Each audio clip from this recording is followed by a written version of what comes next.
Welcome back to my YouTube channel. I hope you're all doing well by God's grace. If you haven't already, please take a moment to subscribe and hit that bell icon. Let's start the final part of episode. Meri's voice trembles, but she doesn't stop.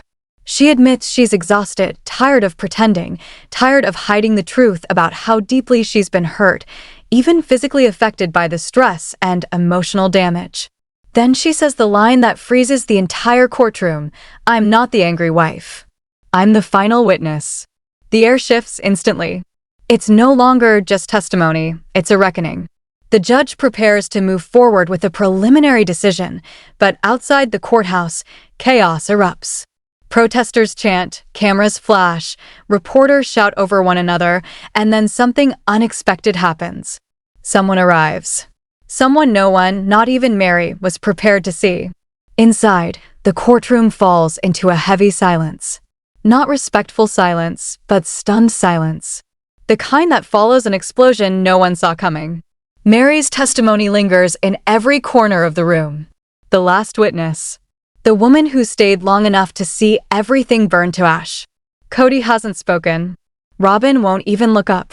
Even the judge, a man seasoned by years of trials, seems shaken. The proceedings continue, but nothing feels routine anymore. The judge begins outlining procedural matters, restitution, damages, but pauses mid-sentence when a bailiff rushes in and whispers urgently in his ear. The judge frowns. "Are you sure?" The bailiff nods. The judge straightens. "There has been a development. We are suspending proceedings temporarily." He looks toward the gallery. There is a guest requesting to speak.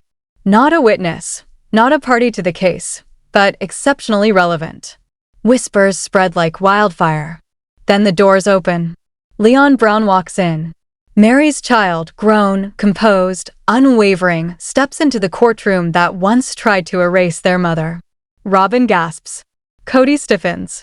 Meri simply exhales, as if releasing years of buried pain. Leon walks forward, holding a small envelope. "I'm not here to testify," they say calmly. "I'm here to deliver this and to be seen." They hand the letter to the judge. Meri whispers, "I didn't know." Leon replies softly, "I didn't tell you." The judge opens the envelope and reads aloud. It's a statement, not loud, not dramatic, but devastating in its honesty. A child describing years of watching their mother be silenced, manipulated, and rewritten for public consumption. "My mother isn't just a plaintiff," Leon concludes. "She's a survivor." No one speaks. They don't need to. Everything has changed. When court resumes, the judge delivers a ruling that shocks everyone. This is no longer just a family dispute, it's something much bigger. He declares that there is sufficient evidence of fraud, financial exploitation, and emotional manipulation against Meri. Not only that, but these actions were amplified and monetized through television, turning her suffering into profit. Then comes the bombshell. All family assets are frozen immediately. Accounts, properties, business holdings, everything is locked pending a full audit. Robyn whispers, "Oh my God." The judge continues. An escrow account will be created. $750,000 is to be set aside immediately as interim damages for Meri. Kody leans forward, ready to object, but the judge silences him with a glance. Then comes the most dangerous part. A criminal investigation is being recommended. Tax irregularities. Suspicious contracts. Hidden financial movements tied directly to Robyn. The case is being referred to the Attorney General. Robyn looks like she's been struck. Kody finally looks afraid. But it's not over. A former business associate, Eli Warren, is called to testify. He reveals he left the business because he was asked to do something unethical and he brought proof. A recording. The courtroom holds its breath as the tape plays. Kody's voice fills the room. "We move the liabilities to Meri's side. She doesn't read the contracts anyway." Gasps ripple through the audience. Eli's voice on the tape questions it. Calls it illegal. Kody responds with chilling calm. "It's not illegal if it's spiritual." That single sentence detonates whatever defense remained. Emails follow. Documents. Evidence of deliberate manipulation of ownership and financial responsibility. This isn't mismanagement anymore. It's strategy. Then Robyn disappears. During a recess, she vanishes, leaving behind a sealed file labeled contingency. The judge opens it. Inside is something no one expected. Her own words. A pre-written defense. A personal account. A contingency plan titled, "If They Turn on Me." It reads like a confession disguised as justification. "I didn't steal," she writes. "I redirected. I didn't manipulate, I fixed the story." Then she names names, including someone outside the courtroom, a network executive. Suddenly, the scope of the case explodes. This is no longer just about a family. It's about the machine behind them. The next day, that name takes the stand. Laura Price, a senior producer. Under oath, she admits it. Meri's narrative was deliberately minimized, edited out, rewritten. She didn't test well, Laura says. She was too sad. Instead, Robyn was positioned as the emotional center. Internal memos confirm it. Meri was turned into a storyline. Then comes another revelation. Meri wasn't even paid properly. She was downgraded behind the scenes, paid as a recurring guest while still appearing as a central figure. Without her knowledge. Who approved it? Robyn. Kody. The courtroom erupts again. Meri sits still. No tears. No reaction. Just quiet understanding. Finally, the verdict arrives. The courtroom is packed. Every seat filled. Every breath held. The judge stands. This case is not just about money, he says. It is about what happens when real lives become commodities. Then he delivers the decision. Meri wins. On every count. She is awarded $1. $7 million in damages.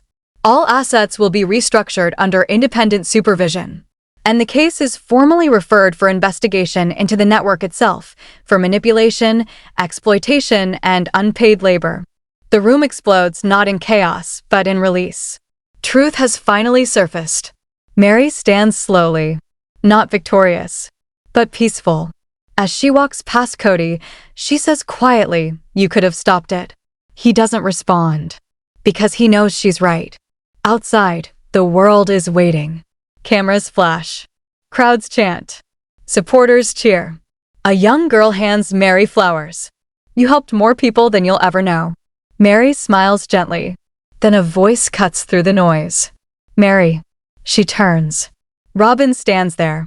No cameras. No makeup. No defense. Just an envelope. "It wasn't in the file," she says. "I kept it. It's a letter from Kody. Written before the trial. Never sent." Meri takes it, but doesn't open it. Not yet. Because this was never about his words. It was about hers. Later, in a quiet cafe, she finally reads it. One line stands out. "I didn't see you fading. I only saw the people praising me. And when I looked back, you were gone." Meri folds the letter, puts it away, and deletes the reply she once thought she needed to write. Because the truth didn't need a response. It needed to be told. And now it has been. The cafe is quiet, but the world outside is anything but. Meri sits still for a long moment after folding the letter. The noise of the trial, the shouting, the verdict, it all feels distant now, like something that happened to someone else. For the first time in years, there's no script, no expectation, no one shaping her story. Just truth. She reaches for her coffee, but before she can take a sip, her phone buzzes. Unknown number. She almost ignores it. Almost. But something in her gut tells her not to. She answers. "Hello." There's a pause. Static. Then a voice, low, controlled, unfamiliar. "Mrs. Brown, you don't know me. But I know what happened to you." Meri's grip tightens. "Who is this?" Another pause. "I'm calling because what happened in that courtroom, it's only the beginning." Meri straightens in her seat. "I think you have the wrong person." "No," the voice says firmly. "I have exactly the right person. You just exposed a fraction of it." A chill runs down her spine. Exposed what? The system behind it. Silence. Then the voice continues. "There are others, Meri. Other families. Other contracts. Other stories rewritten, just like yours." Meri's heartbeat quickens. "What are you saying?" "I'm saying your case didn't just win. It triggered something. Across the country, in a high-rise office miles away, a group of executives sit around a polished table. Phones are ringing nonstop. Emails flooding in. Legal notices stacking up. The name Meri Brown is now attached to something much bigger than a lawsuit. It's become a precedent. One executive slams a folder shut. If this spreads, we're not looking at one case. We're looking at dozens. Another responds, voice tight, not dozens. Hundreds. Back in the cafe, Meri lowers her voice. Why are you telling me this? Because you're the only one who didn't back down. The voice softens slightly. And because someone is trying to make sure none of this goes any further. Meri's eyes narrow. What does that mean? It means documents are disappearing. People are being paid off. Stories are being buried again, right now. Meri stands up slowly. Who are you? You'll find out, the voice says. But first, check your email. The call disconnects. Meri stares at her phone. Then, almost mechanically, she opens her email. One new message. No sender name. Just a subject line. They did this before you. Her breath catches. She opens it. Inside, contracts. Dozens of them. Names she doesn't recognize. Families. Participants. Clauses that look disturbingly familiar. Silencing agreements. Payment discrepancies. Narrative control terms. Her stomach drops. It's not just her story. It never was. That night, the news explodes again. Not with updates about the verdict, but with leaks. Anonymous sources. Insider claims. Headlines begin to shift. Reality TV industry under investigation. Multiple former cast members come forward. Network practices questioned after landmark case. Meri watches it unfold from her living room. The glow of the screen reflecting in her eyes. Her lawyer calls. This is getting bigger than we anticipated. Meri nods slowly. I know. There are risks now, the lawyer continues. Serious ones. Meri looks down at the email again. At the names. At the patterns. At the truth repeating itself. Then she says quietly, it was always bigger. Meanwhile, Kody sits alone in a dimly lit room. No cameras. No audience. No control. Just silence. The kind that forces you to hear everything you tried to ignore. His phone buzzes. A message. From an unknown number. He opens it. A single line. You weren't the only one recording. Attached a file. He hesitates. Then presses play. His own voice fills the room again. But this time, it's worse. Much worse. And somewhere, watching all of this unfold. Robyn. Hidden. Waiting. Planning. Because her disappearance? It wasn't the end of her story. It was a move. And she's not done yet. Kody plays the recording again. His own voice, confident, careless, fills the room, but now it sounds different. Not like strategy. Not like business. Like exposure. On the second file, there are edits. Internal notes. Follow-up messages. Conversations he doesn't remember being documented, but clearly were. He pauses the audio. His hands are no longer steady. For the first time in years, Kody isn't thinking about control, image, or narrative. He's thinking about consequence. At the same time, across town, Meri sits with her attorney and a small investigative team that has quietly begun forming around her case. Documents are spread across the table. Email chains. Financial records. Contract drafts. Patterns are emerging. They reuse the same framework, one analyst says. Different names, different families, same structure. Meri leans forward. Meaning your case wasn't unique, the analyst replies. It was repeatable. The room goes quiet. That's why your win matters, the attorney adds. It sets a precedent. Others can now step forward using your case as leverage. Meri absorbs that. Not with pride. With responsibility. Her phone rings again. This time, the number is saved. Leon. She answers immediately. Hey. Leon's voice is calm, but there's urgency underneath it. You need to see something. Meri frowns. What is it? There's movement. Quiet movement. People connected to the network. They're starting to coordinate responses. Responses to what? To your case, Leon says. And to the leaks. Meri closes her eyes briefly. Where are you? On my way to you.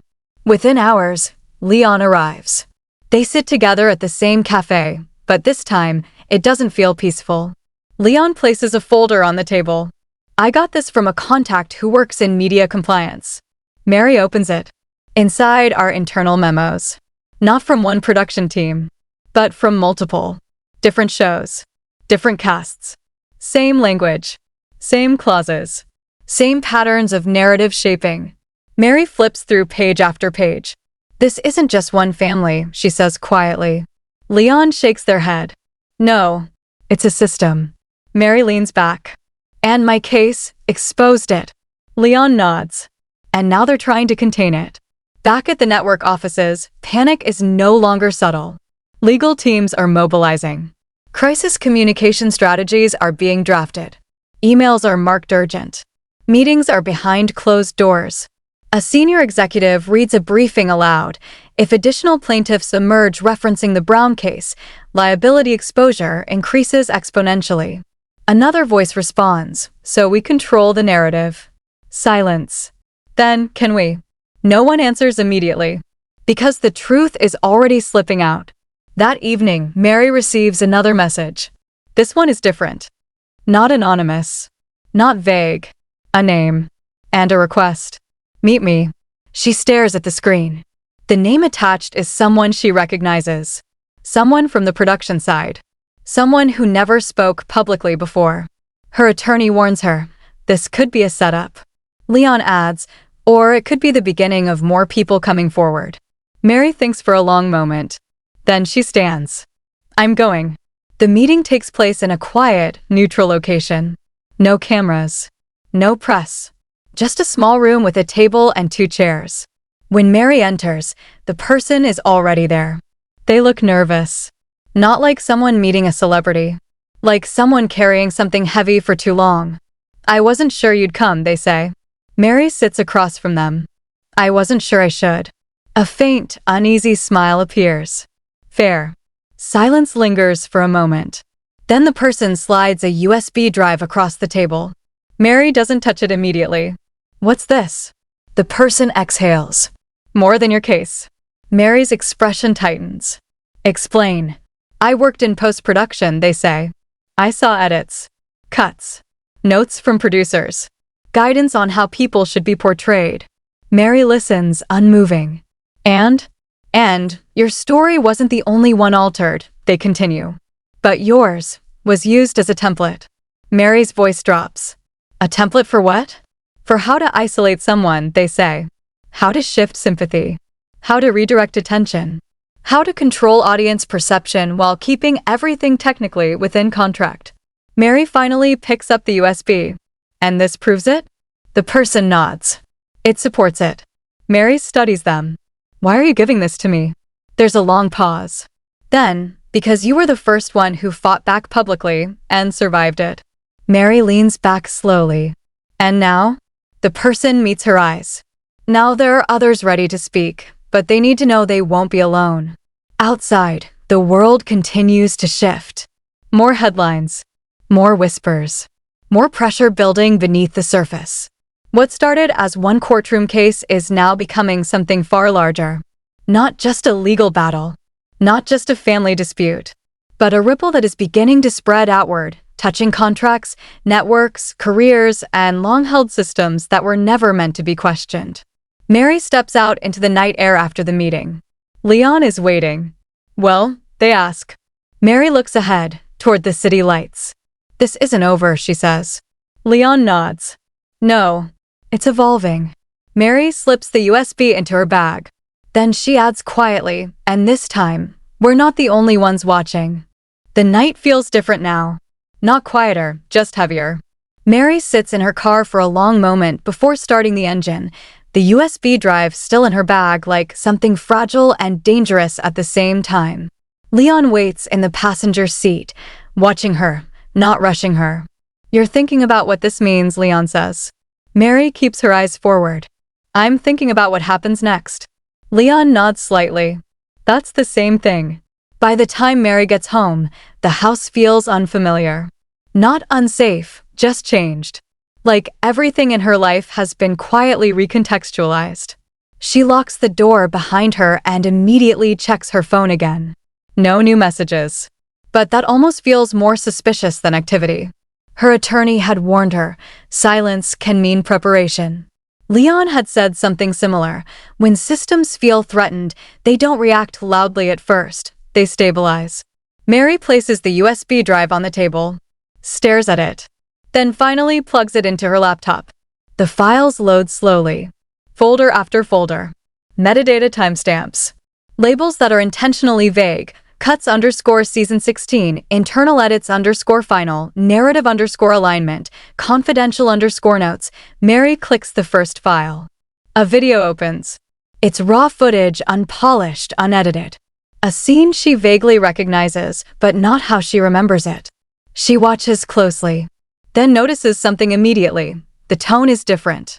In this version, her voice is clearer, stronger, less fragmented. Her words are intact, not trimmed for effect, not rearranged to emphasize hesitation or emotional distance. She leans in. This wasn't how it aired. Leon, standing behind her now, responds quietly. That's the point. Meri opens another file. This one is labeled Producer Notes, Confidential. It's text-based. Short comments. Directional guidance. Reduce Meri's solo segments, reframe emotional arcs toward Robyn, avoid prolonged sympathy framing for Meri, increase contrast between Kody/Robyn stability and Meri isolation. Meri scrolls. Each line confirms something she had long suspected, but never seen explicitly documented. It wasn't random, she says under her breath. No, Leon replies. It was intentional. Meri leans back in her chair. Her mind starts connecting dots. Her experience, her portrayal, the financial discrepancies, the emotional narratives, all of it, structured. Meri closes the laptop for a moment. This changes everything. Leon nods. It expands everything. The next morning brings another shift. Meri's attorney calls early. You need to see the news. Meri turns on the television.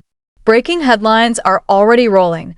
Multiple former reality TV participants consider legal action, industry practices under scrutiny following Brown case fallout. Internal documents allegedly reveal narrative manipulation across productions. Meri watches in silence as panel discussions begin, analysts debating implications, legal experts weighing in.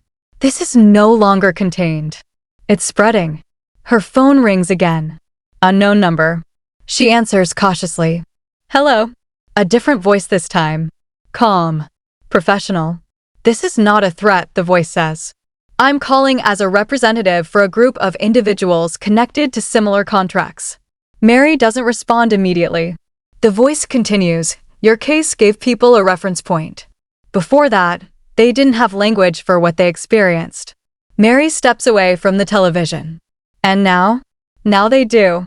A pause. We're organizing. Meri's grip tightens on the phone. Organizing how? As a collective, the voice replies. Documentation. Testimony. Legal alignment. Meri exhales slowly. This isn't just about me anymore. No, the voice says. It never was. Later that day, Leon returns with updates. They're calling it the Brown precedent, internally, Leon says. Meri raises an eyebrow. Internally where? Among people who've seen the documents, Leon replies. Lawyers. Advocates. Former cast members. Meri processes that. A precedent means it can be used again. Leon nods. And it already is. But not everyone is reacting passively. In another part of the city, behind closed doors, a separate meeting is underway. Kody sits at the table. This time, he's not surrounded by cameras or production staff. Just legal counsel. And silence. We need to contain this, one of the advisors says. Contain what? Kody asks, though he already knows. The narrative, the advisor replies. At this point, it's not just legal, it's reputational. Kody leans back. For the first time, he doesn't interrupt. Doesn't argue. Doesn't control the direction of the conversation. He listens. Because the reality is settling in, he is no longer steering the story. The advisor continues, if more individuals come forward, your exposure increases. We need to prepare for additional claims.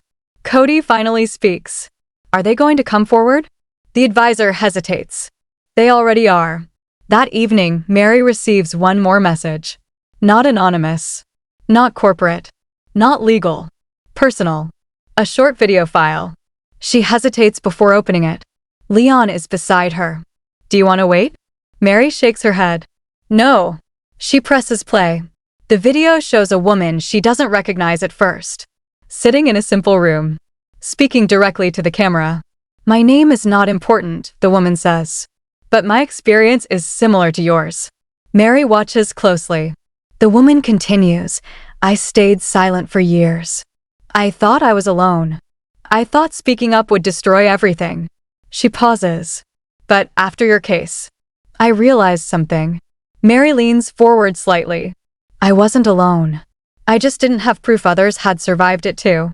The woman looks directly into the camera. You did that. The video ends. Meri sits in silence. Leon speaks softly. You're not the only one anymore. Meri nods slowly. No, I'm not. Outside, the world continues to shift. More voices preparing to speak. More documents surfacing. More connections being made. The structure that once seemed stable is beginning to reveal its internal seams. And at the center of it all, Meri's case. Not as an ending, but as a starting point. Meri closes her laptop, stands up, and for the first time since the verdict, she doesn't feel like she's reacting to the story anymore. She feels like she's inside the next chapter of something much larger. Leon looks at her. So what now? Meri glances toward the window. Toward the city. Toward whatever comes next. We keep going, she says. And this time, she means it in more ways than one. Meri stands by the window long after the last message fades from her screen. The city outside looks unchanged, lights moving, people living, headlines updating in real time. But everything beneath the surface has shifted. Not just for her. For everyone now tied to what began in that courtroom. Leon is the first to break the silence. You've seen what it's turning into. Meri nods slowly. Not turning into. Revealing itself. Leon studies her. And you're ready for that? Meri doesn't answer immediately. Instead, she walks back to the table, places her hands on the wood, and exhales. I didn't choose this because I wanted to be at the center of something bigger, she says. I chose to stop pretending it wasn't happening. Leon nods. That's why it matters. The next few weeks unfold differently than anyone predicted. More individuals come forward. Quietly at first, then in groups. Former participants, crew members, contractors. Each with similar stories. Each describing patterns that now, for the first time, are being connected openly. Meri's case becomes a reference point in legal circles. Not a spectacle. A framework. Her attorney calls it exactly that. The case didn't just resolve, he explains during one meeting. It clarified how these systems operate and how they can be challenged. Meri listens, but she's no longer chasing validation. She's observing the ripple effects. Kody, on the other hand, is no longer in control of anything public-facing. His legal team shifts into damage containment mode. Statements are carefully worded. Appearances are minimized. Internal discussions become more guarded. The narrative he once helped shape is no longer stable. It's fragmenting. And for the first time, he's forced to confront something he avoided for years, not just legally, but personally. Accountability. Not in headlines. In private moments. Robyn remains absent from the public eye. No interviews. No statements. But her contingency file, now part of the official record, continues to circulate among investigators and legal teams. What was once a defensive document becomes something else entirely, a map. Not just of her perspective, but of how deeply interconnected the production, financial, and narrative systems had become. One morning, Meri returns to the courthouse. Not as a witness. Not as a plaintiff. But as someone reviewing final procedural matters related to the trust restructuring and asset oversight. The atmosphere is different now. Quieter. More procedural than tense. The judge who presided over her case recognizes her as she enters and offers a simple nod. No speeches. No dramatic pauses. Just acknowledgement. After the meeting, Meri steps outside alone. The courthouse steps are the same. The air feels the same. But the weight she once carried here is gone. Not erased. Resolved. Leon catches up a few moments later. It's done, they say. Meri looks at them. Not done, she replies. Just no longer hidden. Leon smiles faintly. That's probably the closest thing to closure any of this was going to get. Meri nods. Later that day, Meri sits in the same cafe where it all began. The same table. The same quiet corner. She opens her laptop, not to review evidence this time, but to write. Not a statement. Not a response. Just something personal. A record of what happened. Not for the public. Not for the court. For herself. She pauses before typing the first line. Then begins. Truth doesn't always arrive all at once. Sometimes it arrives in fragments, through voices you almost didn't hear, documents you almost didn't open, and moments you almost walked away from. She stops. Looks up. And for a brief moment, she allows herself to simply exist without the weight of the past pressing forward. Across town, the news continues. Headlines evolve. Discussions shift. What started as a single case has become part of a broader conversation about media, representation, labor, and accountability. But Meri isn't watching it anymore. She doesn't need to. That evening, Leon visits one last time. They sit together quietly. No files. No documents. No urgent calls. Just two people who witness something unfold from beginning to end. Leon finally asks, "Do you think it's really over?" Meri thinks for a moment. Then answers honestly, "For me, yes." Leon nods. "For now." Meri smiles slightly. "For now is enough." The camera, if there were one, would pull back here. Not on a courtroom. Not on a verdict. But on a woman who was once defined by a narrative she didn't control, now sitting in a life she fully understands. Not because everything is perfect, but because everything is clear. The system that once shaped her story has been exposed. The voices that were silenced have begun to return. And the truth, once buried beneath layers of editing, contracts, and perception, is no longer contained. Meri closes her laptop, stands up, walks out into the evening light. No spotlight, no audience, no script, just forward. The last part is over. Don't forget to like this video and subscribe the channel. Take care, next episode coming very soon.